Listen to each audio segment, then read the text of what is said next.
Jarvis, you said two things in our last discussion about the Braves that could actually segue right into our discussion about the Hawks. One thing you said was we talked about I'm going to put it in a basket and say embarrassment of riches. When you can actually have a conversation about a legitimate conversation about six-man rotation, that means you have an embarrassment of riches, Braves.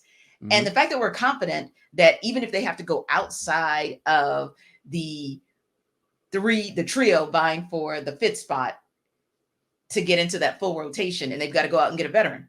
We trust Alex Anthopoulos. Oh, yeah. Challenges, however, in an organization that we're not quite sure what's going on. Don't want to go so far as to say we don't trust them, but we are scratching the heck out of our heads. And we certainly don't know that we would say anything about the organization looks like they have an embarrassment of riches. And that, of course, would be the Atlanta Hawks. We found out that Nate McMillan was relieved of his duties. Now, interestingly enough, that's now the second person at the helm within this organization's 2022-23 season that's been let go. Travis Schlenk, of course, a couple months ago, shifted into the consultant role, never to be heard of from Siberia again. Now, that's it. Everyone, like, right. Send him to Bali. You know what? Actually, you know what? Yeah, with his money being that long, he's probably in Bali. Right. Not Siberia. But if we think about it, well, and we can talk in a few minutes about what it will mean from the basketball perspective on the court now that Joe Prunty's been officially named interim head coach, and we know we have 23 games left. But let's talk about this from an organizational perspective first, Jarvis. When you first heard it, well, how did it make you feel that Nate McMillan, a week after the last game before the season was put on break and just 23 games left in the season, how did you feel that when you found out that the Hawks decided to part ways with him at this point? The first acronym that came to my mind, a lot of people use it on social media, IDK. I don't know. I have no clue where this organization is going. I don't know who's making decisions on the court when it comes to players and rotations. Now, I don't know who's going to be doing that in the future. I mean, I know Joe Prunty is the interim coach, but it seems like based off of what the names that were thrown out there, they ain't trying to hire him. He's just gonna hold. He's just a placeholder right now. So I think for me, I just don't know where this organization is going, and that is sad. We're 2 years removed from the Eastern Conference Finals appearance. Now, I'm not saying that they're supposed to be contending for a title in those following years, but we need to see progress. Yes. We need to see this roster's finally starting to come together. Some chemistry starting to finally come together on this roster. Yes. And then when you go out and make a move for a guy like DeJounte Murray, the stakes are raised. I don't care how this roster is made up. If you're giving up 3 first-round picks for a guy like DeJounte Murray, who is an all-star point guard, if you're pairing him with your all-star point guard and Trae Young, something got to shake. Something needs to be done right, and we've seen all wrong this season. And it just, and I've mentioned this before, like you just don't know what to expect when night in and night out with this team, and it's unfortunate that Nate McMillan has to take the blame for it. Essentially, he's getting the blame. Yeah. They're pointing the finger and saying, "Hey, Nate, this your fault. Here we go." Right, exactly. Yeah, and you knew that there was every possibility that he would be that fall guy because, it's a league where you can't really fire the player, at least during the course of the season, unless, he's a Russell Westbrook and you just kind of shift him to Siberia. But other than that, it's really going to be the coach that kind of takes that L. But I agree with you. I think that shock and confusion and kind of a head scratcher in the IDK realm was what I felt too.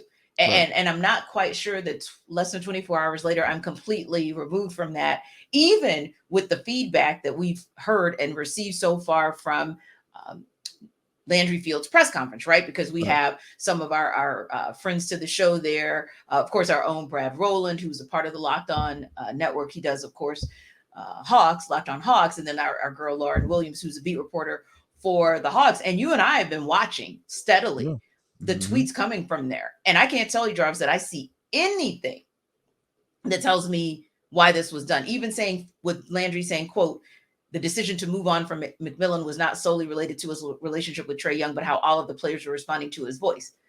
Oh, yeah, I hear you on that, but kind of sort of everybody was tapped out at this point. I think Nate and his entire staff and Trae and his entire staff. So are they let me all? speak to that real quick. Yes. So Nate wanted to step down early on in the year. And we talked to our people. We got a couple of people on the inside. Yeah. They begged him to stay.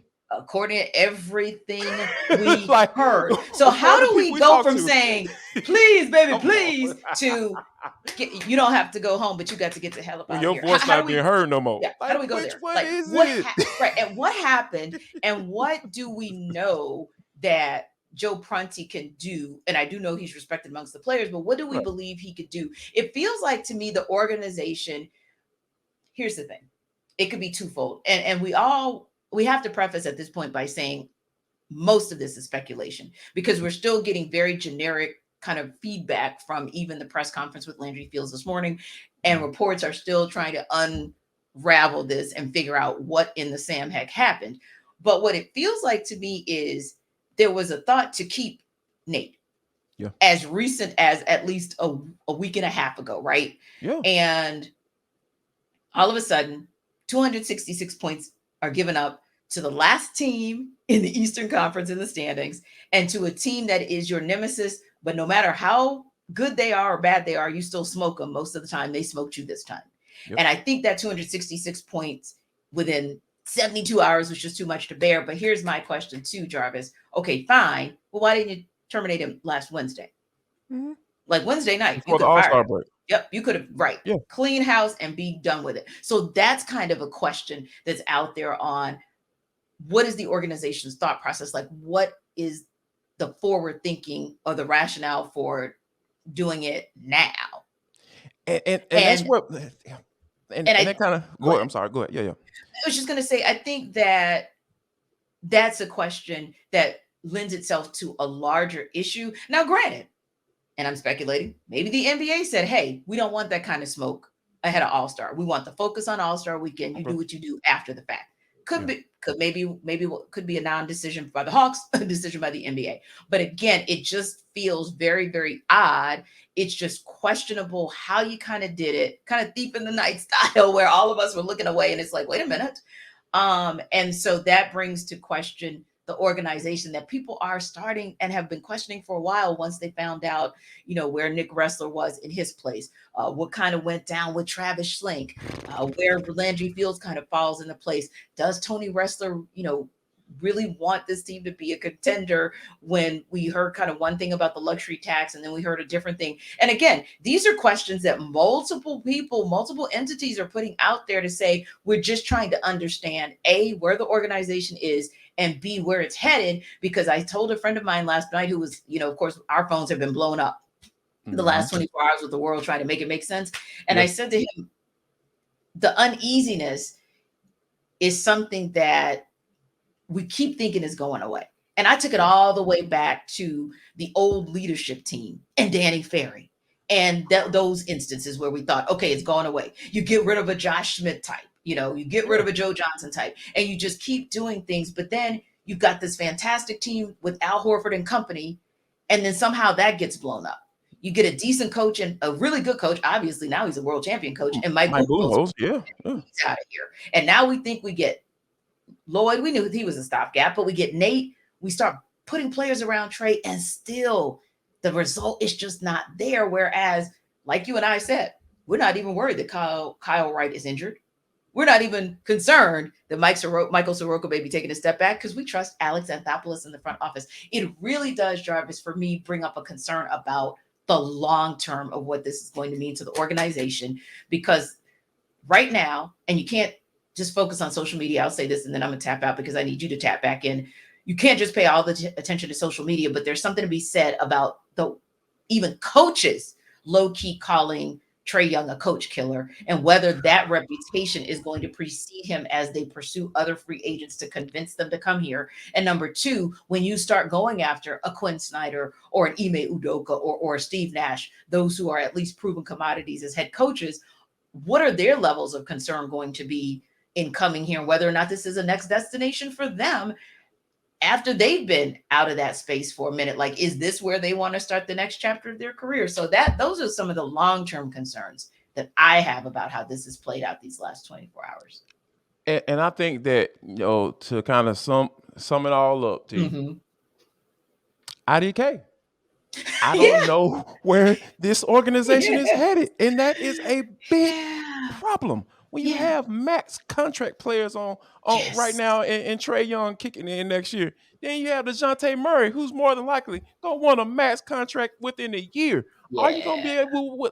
Are you gonna be willing to spend that bread? Are you gonna make the right decisions in order for him to be able to want to come back? And if he doesn't come back, guess what? That's 3 first-round picks out the door for nothing, for absolutely nothing. And like, don't get me wrong, this is not an indictment against DeJounte Murray, because I'm glad he's on this team, because we need more guys like him. Definitely. But Nick Ressler pushed this through. He pushed this trade through. Travis Schlenk did not want to do that because he thought it was too rich. And to be honest with you, if the end result is DeJounte Murray walking away and signing a big boy deal with another team, Travis Schlenk was doggone right, and Tony Ressler need to fire his damn self, because it falls in Tony Ressler's lap. He said when he first came in that he's gonna let the basketball people make the basketball decisions.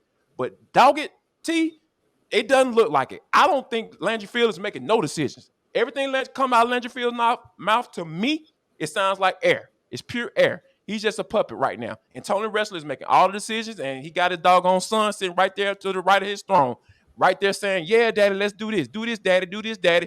And it just is not a good look. And if I'm Quin Snyder, I ain't coming here. If I'm Ime Udoka, I'm being bougie too. I don't care what I did when I was up in Boston and when I got fired for and suspended for a year. Like the Hawks, they got some PR.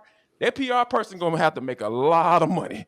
He better up his doggone salary, because he has a lot of work to do as far as how this team is viewed. Because I'm not optimistic at all with this team right now.